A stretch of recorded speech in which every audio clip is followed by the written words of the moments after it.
और इस वक्त विजय चौधरी प्रेस कॉन्फ्रेंस कर रहे हैं, आपको सीधे लिए चलते हैं। कराने के लिए कृत हैं, कटिबद्ध हैं और सरकार ने अपना पक्ष मजबूती से उच्च न्यायालय में रखा और ये स्वागत करने की बात है कि माननीय उच्च न्यायालय ने बिहार सरकार की दलील या बिहार सरकार की नीति को उचित माना और जो रोक लगाई थी उसे हटा दिया।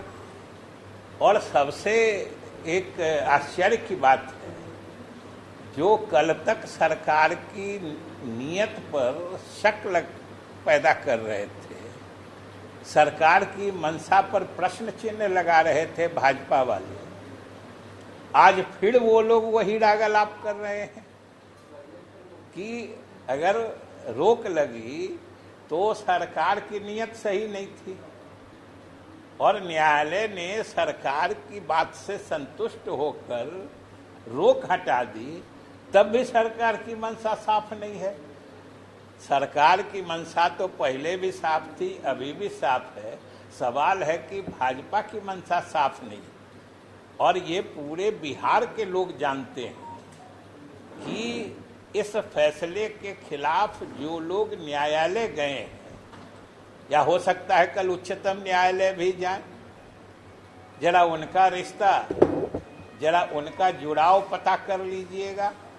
ये सब कुछ न्यायालय में पेच फंसाने का जो ये काम हो रहा है, या ये जो एक्सरसाइज हो रहा है, जिन लोगों के माध्यम से सबके पीछे भाजपा ही होती है, किसी न किसी तरीके से इस काम को रोका जाए। लेकिन आज ये प्रसन्नता की बात है कि माननीय उच्च न्यायालय ने बिहार सरकार के इस फैसले को सही माना है और जातीय गणना को आगे बढ़ाने की इजाज़त दे दी है। हम सरकार की तरफ से और महागठबंधन की तरफ से भी इसका स्वागत करते हैं, क्योंकि यह एक प्रगतिशील फैसला है और सरकार भी जो गणना का काम जहां पे रोका हुआ था, उससे आगे तत्काल इसे बढ़ाने का काम शुरू कर देगी। कितना दिन में रिपोर्ट अब तैयार हो सकता है?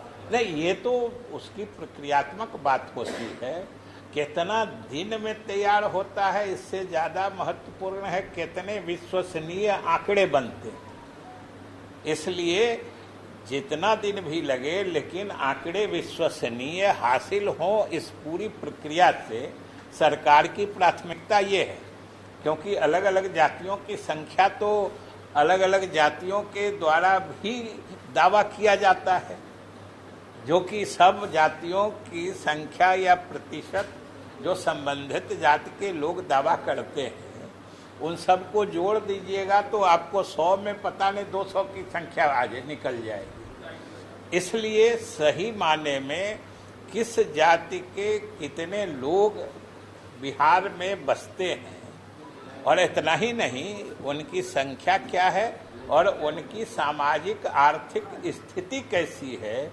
वो भी इस गणना के माध्यम से इसका भी सर्वेक्षण हो रहा है। क्योंकि हर जाति में गरीब हैं, इससे गरीब की पहचान होगी, हर जाति के गरीब लोगों की पहचान होगी, और आगे भविष्य में इन आंकड़ों के आधार पर उनके लिए कल्याणकारी योजनाओं के निर्माण में भी मदद मिलेगी। इसलिए ये बड़ा भारी क्रांतिकारी कदम है और सब लोग जानते हैं कि हम लोगों ने तो, क्योंकि हम लोगों ने तो भारत सरकार से ही आग्रह किया था कि आप करा दीजिए, पूरे देश में करा दीजिए, लेकिन वो नहीं माने। और जब मुख्यमंत्री के नेतृत्व में 10 सदस्यीय प्रतिनिधिमंडल गया था मिलने के लिए, मैं भी उसमें था। आज जिस रोहिणी आयोग के रिपोर्ट मीडिया के माध्यम से सार्वजनिक हुए हैं, उसकी भी चर्चा प्रधानमंत्री से मुलाकात के दौरान हुई थी, और हम लोगों ने अनुरोध किया था कि जो रोहिणी आयोग की रिपोर्ट आने वाली है, उसके बारे में जो मीडिया में खबरें आ रही हैं, वो भी जब तक जाति आधारित गणना, या अगर केंद्र सरकार करा देती तो जनगणना ही हो जाता, तो अगर ये नहीं होता है तो फिर कैसे जो अन्य पिछड़ी जातियां हैं उनमें भी फिर उनका उपवर्गीकरण जो सब कैटेगराइजेशन करते हैं वो कैसे हो पाता। इसलिए ये बहुत ही उपयोगी एक्सरसाइज हो रहा है, बहुत उपयोगी काम हो रहा है। और सबसे बड़ी बात है कि मुख्यमंत्री नीतीश कुमार के नेतृत्व में फिर से एक बार पूरे देश को रास्ता दिखाने का काम होगा। और देखिएगा आने वाले समय में दूसरे प्रदेश की सरकारें भी अंत में ये काम करने के लिए मजबूर हो। फैसला कब से शुरू होगा आखिर जो रुका हुआ हम बता दिए ना कि तत्काल अब जहाँ पे छूटा हुआ है उससे आगे काम शुरू होगा। कब से शुरू हो जाएगा, एक सप्ताह रहेगा क्या सुप्रीम कोर्ट जाने की तैयारी कर रहे हैं? तो इसमें क्या आश्चर्य की बात है।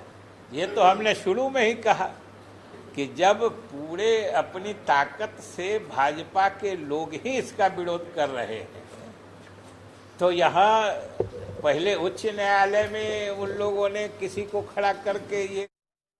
तो मंत्री विजय चौधरी ने ये साफ कर दिया है कि बीजेपी की मंशा साफ नहीं है, लेकिन सरकार अपना काम करती रहेगी। और पटना हाईकोर्ट के फैसले पर विजय चौधरी ने खुशी जाहिर की।